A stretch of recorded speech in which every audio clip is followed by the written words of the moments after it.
अस्सलाम वालेकुम। Welcome back to my YouTube channel. कैसी है मेरी यूट्यूब फैमिली? आई होप आप सब ठीक होंगे। मैं भी ठीक हूँ अल्हम्दुलिल्लाह।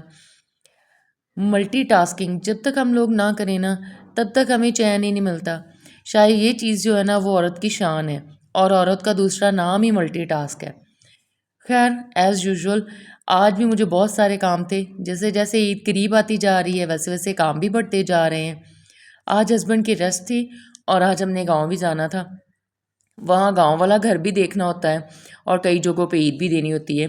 तो ये मैं आप लोगों को गाँव का ही मंज़र दिखा रही हूँ। जब हम लोग रास्ते में जा रहे थे तो ऐसे साथ-साथ जो फसलें हैं ना वो अब ऐसे गंदुम पक के तैयार हो गए ना, बस ये थोड़े से दिन जो धूप लगी है ना तो उसकी वजह से उसका रंग बिल्कुल वाक़ई ऐसा ही है, सोने के जैसा ही लगता है और बहुत अच्छी लग रही थी। तो ख़ैर मेरे हस्बैंड जो है वो कहने लगे कि आज जो है वो हम चले जाते हैं, मेरी रेस्ट भी है तो आज हम ये काम निपटा देते हैं। और आज माशाल्लाह 27वीं शब है, इसके लिए इफ़्तारी भी बनानी है और मुझे वापसी पे इफ़्तारी बनानी थी और टाउन में भी भेजनी थी, इसलिए वो भी थोड़ा काम जो था वो ज़्यादा ही था। और फिर इबादत का इंतज़ाम भी करना था। जब इस तरह रातों में क़याम करना होता है तो हम सब घर वाले मिलकर ही इबादत करते हैं। हमने घर में ही इंतज़ाम किया होता है और सारे मिलकर ही इबादत करते हैं। तो फिर इस इबादत का सुकून ही एक अलग सुकून होता है। और अभी ये इस तरह से दिन जो है ना थोड़े से रह गए हैं। जब सुबह-सुबह मस्जिदों में अलविदा माह रमज़ान बोलते हैं ना तो दिल को कुछ होता है। और बिल्कुल दिल में ऐसे होता है कि जैसे कोई बहुत आपका अपना जो आपके दिल के बहुत ही करीब हो, वो आपसे दूर जा रहा है। तो क्यों ना हो, बिल्कुल ऐसे ही है। रमज़ान का महीना भी तो ऐसे ही है ना, वो भी तो हमारे इतना दिल के करीब है और ये तमाम महीनों से अफ़ज़ल महीना भी है और इतना हमारे दिल के करीब है कि बिल्कुल कुछ-कुछ होने लगता है कि जब सुबह ये बोलते हैं कि अलविदा माह रमज़ान। थोड़े से दिन रह गए हैं, बस 1-2 ही, तो बस ना फिर ऐसे ही है कि ये महीना हमसे दूर जा रहा है। फिर ये 1 साल के बाद बशर्ते ज़िंदगी हमें मिलेगा फिर से। जिस तरह इसके आने की खुशी होती है ना कि काफ़ी दिन पहले ही हमें इतनी खुशी शुरू हो जाती है कि हाँ जी माह रमज़ान शुरू होने वाला है, हमने ये करना है, हमने इस तरह से करना है, हमने अपनी इबादत ऐसे करनी है। तो ऐसे ही हमारे दिल में ना एक बड़ी खुशी सी मच जाती है। तो ऐसे ही जैसे वो खुशी होती है आने की, तो अब जब जाने का है ना टाइम कि रमज़ान ख़त्म हो जाएगा, तो वो दिल में फिर ना ऐसे बहुत दिल गमज़दा सा हो जाता है ये सोच के कि माह रमज़ान ख़त्म हो जाएगा। इसकी रूटीन भी देखिए कितनी अच्छी सेट हो जाती है और वो ये नहीं कि अगर आप लोग कोई नई सिरे से कोई रूटीन शुरू करते हैं ना तो काफ़ी दिन लगते हैं उसको यूज़ टू होने में आपको ना। तो ये रमज़ान की जो रूटीन होती है ना, इसमें तो आप पहले दिन से ही इतना अपने आप को यूज़ टू कर लेते हैं ना कि इसका पता ही नहीं चलता कि हमारी रूटीन जो है वो अचानक से या एकदम से वो चेंज हो गई है। तो ये इतनी अच्छी होती है इसकी रूटीन भी और ये महीना भी, बहुत अच्छे से सारे काम हो जाते हैं। बस अल्लाह ताला की बरकतें और रहमतें इस महीने में शामिल होती हैं, तो इसलिए पता नहीं ये इस तरह से होता है, एक्स्ट्रा बरकतें और रहमतें जो होती हैं। यहाँ पे मैं घर वापस आ गई थी और ऐसे ही बस आते साथ ही औरत का जो काम होता है वो किचन से स्टार्ट होना शुरू होता है। फिर मैं किचन में आ गई थी, नमाज़ पढ़ी है उसके बाद किचन में आ गई हूँ, तो साथ में मेरा बेटा जो है वो मेरे साथ हेल्प करना शुरू कर देता होता है। और जब कुछ इस तरह से करना हो ना कि हमने अफ्तारी जो है वो देनी है हमसायों में, तो फिर तो वो बहुत ज़्यादा मेरे साथ काम करवाता है ना। बस बच्चों को पता नहीं कोई अलग से खुशी होती है। कुछ चीज़ें थी वो बना-बना के बस ऐसे टेबल पे रखे जा रहा था और ये चावल जो थे ये भी दम पे आ गए थे कि ये साथ में चावल भी जो हैं वो भी देने हैं। तो इसलिए वो सारी चीज़ें जो है वो फ्राइंग वाली वो खुद करने लग गया था यहाँ पे मेरे पास खड़ा होके।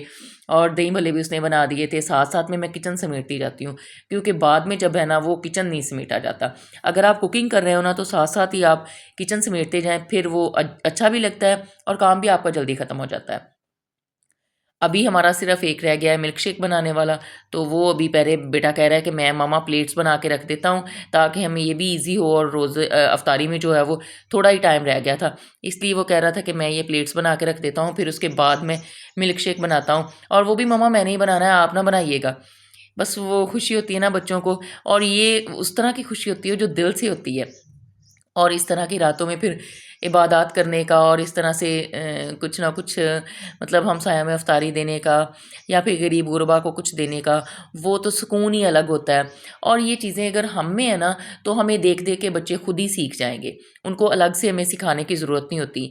ये बहुत फ़ायदा हो जाता है इस बात का कि जो पेरेंट्स में चीज़ें हैं वो कर रहे हैं, तो प्रैक्टिकली जब उनके सामने, बच्चों के सामने वो चीज़ें आती हैं ना, तो वो खुद ही अडॉप्ट कर लेते हैं। हमें उनको अलग से समझाने की या उनको सिखाने की ज़रूरत नहीं पड़ती। और अल्लाह करे कि ये आदत जो हम में आई हैं ना इस महीने में, तो ये हम में ऐसे ही पुख्ता हो जाएँ और ये ऐसे ही हमारे अंदर समा जाएँ। ऐसे ही हम लोगों की मदद भी करें और अच्छे काम भी करें और एक दूसरे के साथ अच्छा सलूक भी करें। जिस तरह से इस महीने में हमें, ये महीना जो है ना वो बांध के रखता है, वो रोक के रखता है कि हम लोग कुछ भी गलत ना करें। तो यही है कि अल्लाह करे हमारा दिल भी इतना मजबूत हो जाए और इसी तरह से हम लोग जो है ना वो पूरा साल इसी तरह से किया करें। फिर हम लोग एक अच्छे इंसान बन सकते हैं और वही चीज़ जो है वो हमारे फिर बच्चों में भी ऑटोमेटिकली डेवलप हो जाएगी। साथ-साथ ये सारे बैठे ना कुछ करवाते जा रहे हैं। अपना थोड़ा बहुत मतलब ना वो पार्टिसिपेट करते जा रहे हैं कि हाँ जी, ये काम मैं कर देता हूँ, ये मैं कर देता हूँ। और फिर इफ्तारी जब देने जानी होती है ना, तो फिर सारे भाग-भाग के एक-दूसरे के आगे होते हैं कि मैं दे आऊँ मम्मा, मैं दे आऊँ। तो वो बच्चों में बड़ी मैं एक्साइटमेंट देखती हूँ इस तरह के कामों की ना, तो ये अच्छी बात है। और अब जिस तरह से ईद करीब आ रही है ना, तो बच्चों का बस ना उनकी ज़ुबान पे बस एक ही चीज़ होती है कि ईद पे हम लोगों ने क्या करना है, किस तरह से ईद की तैयारी करनी है, वो अलग ही खुशी होती है। तो कोई नहीं, ये हम महसूस कर सकते हैं। हम भी जब इस एज में थे ना, तो हमें भी इतनी खुशी हुआ करती थी। खैर खुशी तो अब भी है, लेकिन वो खुशी जो होती है ना, उसका लेवल ही एक अलग होता है। जब आप में कोई ज़िम्मेदारियाँ नहीं होती, आपको किसी चीज़ की कोई टेंशन नहीं होती, सिर्फ़ आपको बस एक ईद नज़र आ रही होती है और आपने उस पे खुशी मनानी ही मनानी है। आप लोगों ने सबसे ईदी लेनी है, फिर आप लोगों ने बाहर जाना है, अपनी मर्ज़ी की चीज़ें खरीदनी भी हैं और सारा दिन इसी तरह से कभी किसी के घर जा, कभी किसी के घर जा, तो वो दिन आपने स्पेंड करना होता है। तो जब आप फिर घरदारी की एज में होते हैं, तो फिर तो नहीं, फिर ये सारी चीज़ें तो नहीं होती। फिर आप एक घरदारी सँभाल रहे होते हो और आपने फिर ये काम जो होते हैं ना, वो सारे आप बच्चों में देख-देख के फिर वो अपना टाइम याद आता है। फिर बंदा वैसे ही खुश हो जाता है। जब बच्चे आपके सामने खुश होते हैं, तो फिर ऑटोमैटिक आप भी खुश हो जाते हैं। जब मैं वापस आई ना गाँव से, तो मैंने आके जब किचन देखा, ज़ाहिर-सी बात है सबसे पहले तो हमने किचन में एंटर होना होता है। तो वो इतना नीट क्लीन हुआ हुआ था ना और इतना चमक रहा था कि वो नाज़िया ने इतना ज़बरदस्त उसको साफ़ किया था ना, मेरी हेल्पर जो हैं, तो उसने बड़ा दिल से वो साफ़ किया था और मुझे बहुत ही अच्छा लगा। जब किचन हमारा साफ़ हो ना, इतना चमक रहा हो, वो हमें अट्रैक्ट करता है, बड़ा अच्छा लगता है फिर हमें। घर का एक वो कोना होता है जो मैं कहती हूँ सारी ख़वातीन का फ़ेवरेट होता है और वो साफ़ हो तो फिर एक अलग ही बात होती है उसकी। आप लोग भी मेरे साथ ज़रूर शेयर कीजिएगा आपके घर में ईद की तैयारियाँ कैसी चल रही हैं।